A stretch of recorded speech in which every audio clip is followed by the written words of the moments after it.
Je suis Marcel Coste, j'ai 67 ans. Je suis directeur de la FLEC depuis 1980, enfin, depuis 2000. Je suis directeur de la FLEC depuis 2000, mais la FLEC existe depuis 1992. Voilà. Moi, je donne de l'enseignement depuis 1992 et je suis donc maintenant directeur de la FLEC qui comprend 3 centres. Un centre à Toulouse, un centre à Lyon et un centre à Lille. Chaque centre comprend à peu près 120-130 étudiants, ce qui nous fait en gros 400 étudiants en gros. Et ces 400 étudiants, je les réunis tous les étés dans un centre qui est à côté de Lyon pendant 5 jours. Ça s'appelle les stages d'été. On se retrouve à peu près 400 étudiants. Et là, je retrouve toutes les années, c'est-à-dire la première année, la deuxième année, la troisième année, quatrième et cinquième année de tous les centres. On se réunit pour travailler toujours la médecine traditionnelle chinoise. J'ai commencé par les huiles essentielles et j'ai continué par l'homéopathie. Ça, au bout de 2 ans, j'ai entamé l'homéopathie, c'est-à-dire à peu près, on va dire, 17 ans. Vers 17 ans, j'ai commencé l'homéopathie. L'homéopathie m'a branché sur l'énergie, parce que l'homéopathie, c'est de l'énergie. Et l'énergie, il n'y avait pas beaucoup de solutions. Donc, je suis parti. Il n'y avait pas beaucoup de solutions. Hein. Je ne vais pas raconter les solutions, car il n'y en a que 2. Hein. Donc, et donc là, j'ai pris la seconde, qui est la médecine. Et je suis parti en 1976 travailler en Chine directement. Et depuis 1976, tous les ans, je vais en Chine. Ce qui fait que quand je cumule les mois que j'ai passés, les trimestres que j'ai passés, ça représente un petit peu plus de 15 ans à temps complet. Voilà à peu près mon parcours. Et dans mon parcours, il n'a été que chinois et médecine chinoise. Donc j'ai travaillé bien sûr dans les universités, j'ai travaillé dans les hôpitaux, et j'ai passé des diplômes de docteur en médecine chinoise que j'ai eu, et j'ai aussi un diplôme d'enseignant de médecine chinoise que j'ai passé à Shanghai. Et donc maintenant, je continue à y aller, où j'amène des étudiants avec moi.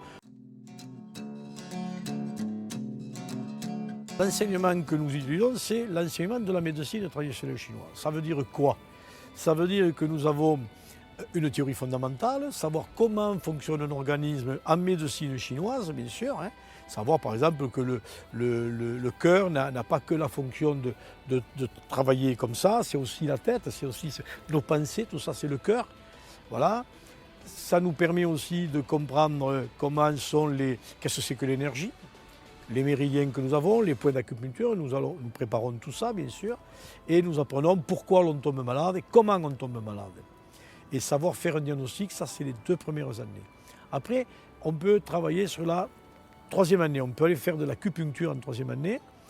Donc ça c'est un outil de la médecine chinoise. Pendant 1 an, on va faire l'acupuncture. Ensuite, nous avons un autre outil qui s'appelle la pharmacopée. La pharmacopée chinoise, c'est une pharmacopée à base de plantes chinoises. Et en même temps, on va travailler sur le tuina, un 3e pilier de la médecine chinoise, le tuina. Le tuina, c'est des massages et un peu, pour présenter ça succinctement et rapidement, un peu comme l'ostéopathie.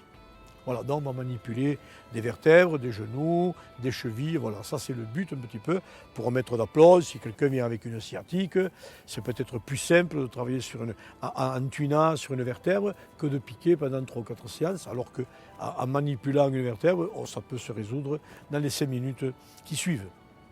Voilà. Et on a encore notre pilier qui s'appelle la diététique, qui se rapproche un petit peu de la pharmacopée.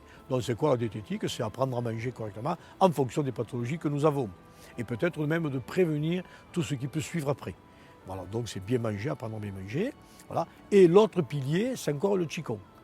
Le Qigong, c'est manipuler le Qi dans notre corps en faisant des mouvements simples.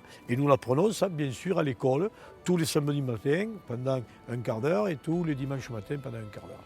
Voilà à peu près la formation que nous avons, avec bien sûr après des week-ends particuliers où on va faire de l'esthétique, où on va travailler sur les trigrammes, sur comprendre comment fonctionne le ciel, sur les troncs, les branches. Enfin, c'est vaste, très très vaste. C'est magnifique, c'est un régal. Là, au mois de mai, on est parti avec 49 étudiants. Je vais repartir au mois d'août avec moins, mais une dizaine d'étudiants. Et tous les ans, depuis maintenant l'an 2000, on s'en va 2 voyages comme ça. Et j'ajoute bien sûr le voyage qui est en Corée, où on va développer encore le travail de médecine coréenne qui est basé sur la médecine chinoise. Voilà.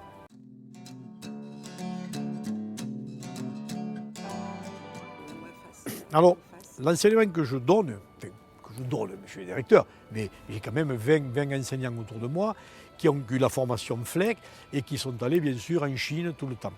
Alors, le fait de faire ça, moi on me connaît depuis très longtemps en Chine et j'ai eu la chance de passer dans des examens et d'être reconnu aussi en Chine et en même temps on m'a donné le droit de donner de l'enseignement en France. Et je suis reconnu donc par un organisme qui s'appelle, déjà par 3 universités, mais voilà, et je suis reconnu par un organisme qui s'appelle la WAFAS, un organisme qui veut développer dans le monde le maximum d'acupuncture, développer l'acupuncture. Et je pense qu'aujourd'hui, il y a 47 pays dans le monde qui sont reconnus par la WAFAS. La FLEC est reconnue par la WAFAS, mais en même temps, l'enseignement FLEC est reconnu par la WAFAS. Donc c'est important de comprendre ça, parce que l'enseignement que l'on donne, ce n'est que l'enseignement que j'ai appris en Chine. Et pas, je n'ai pas acheté 2-3 livres en français, ou j'ai fait un 4e livre d'enseignement. Rien de tout ça. Je suis contre tout ça. C'est l'enseignement puriste de Shanghai, de Pékin, de Lanzhou, enfin encore 2 autres centres, Chengdu, et bien sûr de Corée, puisqu'en Corée, depuis l'an 2000, je suis allé y passer 7 mois à travailler là-bas sur la médecine chinoise. Je suis devenu directeur parce que j'ai eu envie et j'avais besoin de transmettre tout mon enseignement. Je ne peux pas avoir 15 ans d'enseignement pour le garder pour moi. Donc, on m'a demandé d'être directeur d'une école. Je suis directeur d'une école. Pourquoi? Parce que j'ai eu envie de partager tout ça avec le maximum de gens. Moi, tout seul, je soigne 20 personnes par jour ou 30. Avant, maintenant plus que 20, je deviens vieux. Mais si on est 100, c'est multiplié par 100. Si on est 1000, c'est multiplié par 1000.